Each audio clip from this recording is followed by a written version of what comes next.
How's it going, everyone, and welcome back to another nightly review. Sorry for how late this video came up. I was a little busy today.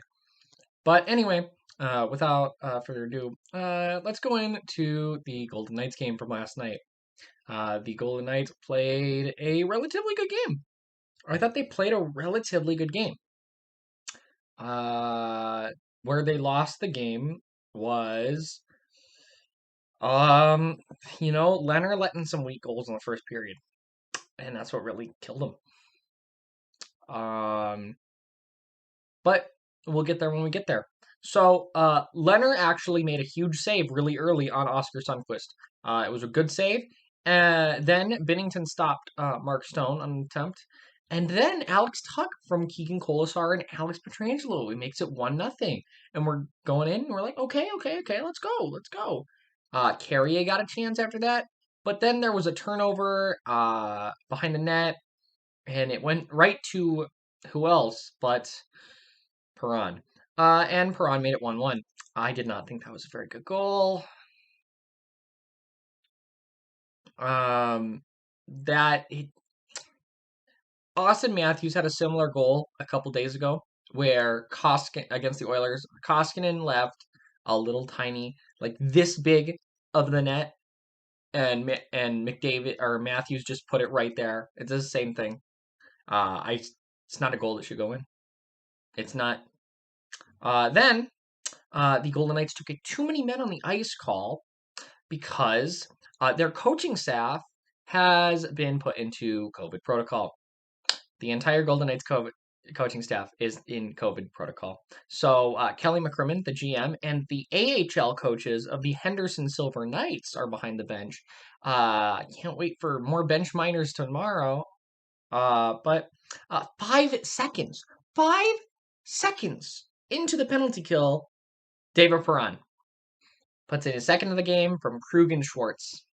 It makes it 2-1. I didn't think that was a very good goal either. And then Max Pacioretty hit a crossbar. That was the second post of the game for the Golden Knights. And as soon as he does that, they go down the ice, and Jaden Schwartz puts it in from Alex Steen, Braden Shen off of the post. Alex Steen is retired. So I thought after it was 3-1, the Golden Knights looked good. They played a really solid game. They should have had 5 or 6 goals, but the post said no. We'll get to it. Then there was a post for Shea Theodore, and then Marcos Candela held Mark Stone, and there were 2 shots on the power play. But there were 2 points where Jonathan Marchessault had an open net that he was basically looking at, and Alec Martinez had an open net that he was basically looking at, and both of them missed the net during that power play. Like, the Golden Knights played much better than the Blues this game. They did. But this first period is where they lose the game. It's 3-1, and the shots were 17-8 for the Golden Knights. So they play a really good period. It's just that Robin Lehner had a really bad first period, and that's what I think killed the Golden Knights. Early in the second period, Max Pacioretty puts it in from Stone and Martinez, and it was a dominant start to the second period. They were dominant basically all game. Binnington robbed Carlson in front. Then Max Pacioretty took a roughing call, which, yeah. Then Nick Waugh forced a penalty. And then Braden Shen hooked Nick Waugh to make it a 4-on-4 and give them a penalty. And then Leonard made a couple good saves on that penalty kill. Pacioretty hit a post.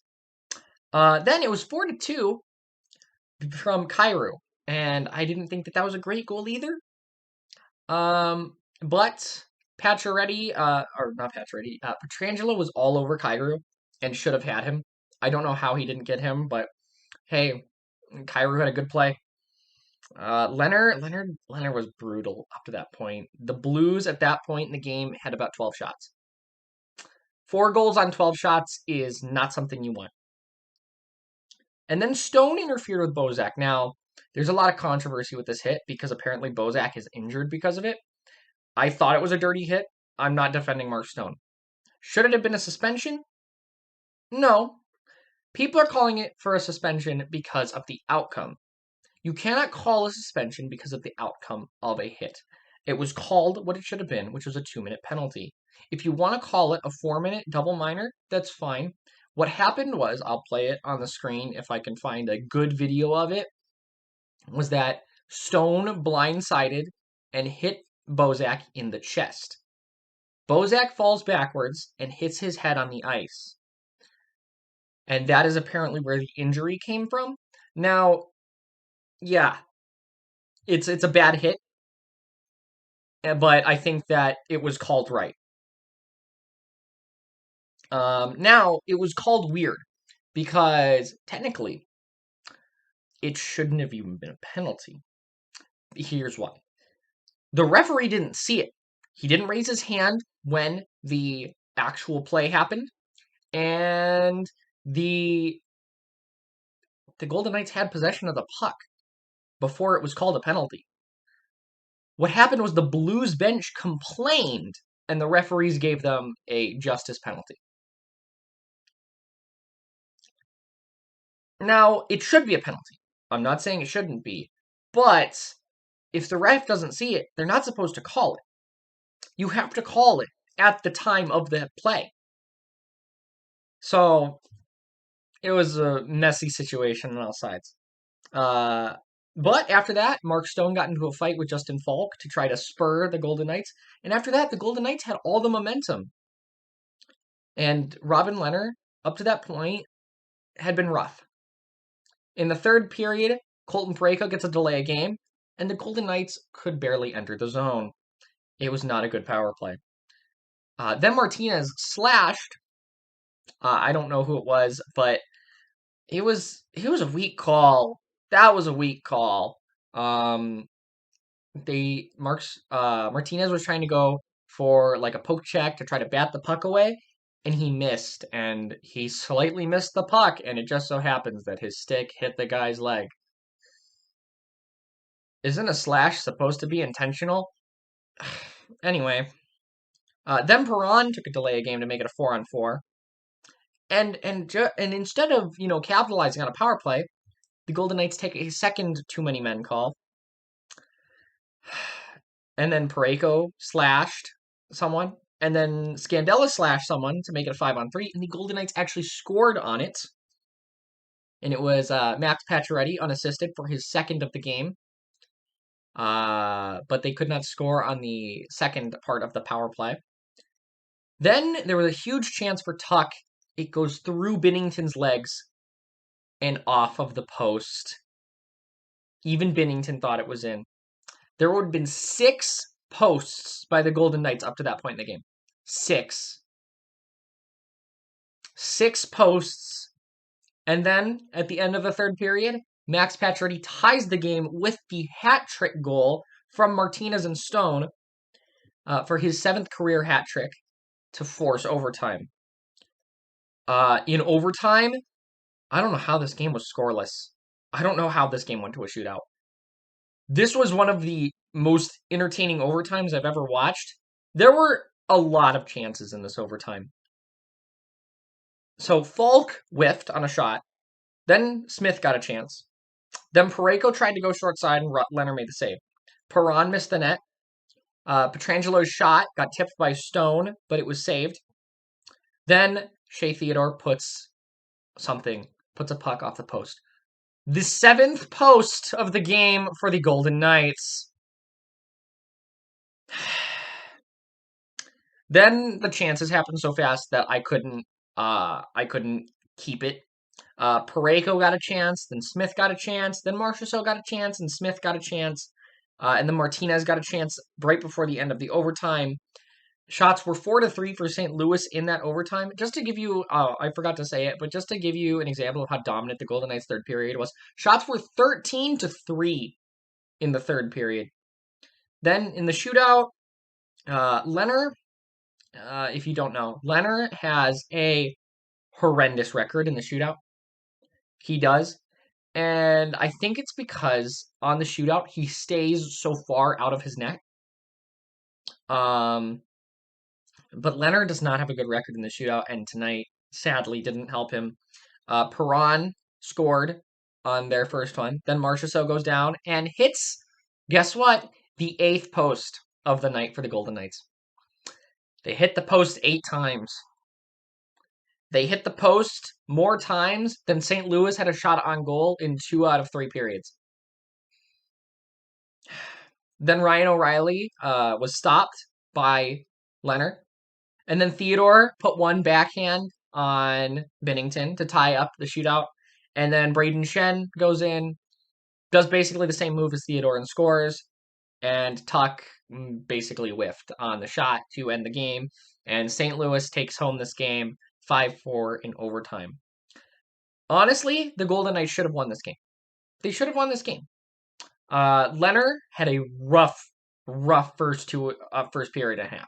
But after that, admittedly, he was very good. Leonard made a big save at the end of the third period before they tied up on Kyrou to keep the game together. So I think Leonard had a good second half of the game. And I'm not really going to fault a goalie for losing in a shootout. I'll take a point, especially when the game was 3-1. So, yeah. My 3 stars of the game for the Golden Knights would be Pacioretty, Stone, and Alex Tuch. Alex Tuch had a very good game. But man, the star of the show last night for St. Louis was the post. I know that the argument can be made that, well, if a goalie's positioned right, then the posts are basically part of his equipment. Yeah, but there were many times where the Golden Knights hit the post when there was no chance for Binnington to make the save. So, yeah. But anyways, guys, they play St. Louis again tomorrow night. Sadly, it's looking like the coaching staff will not be there again.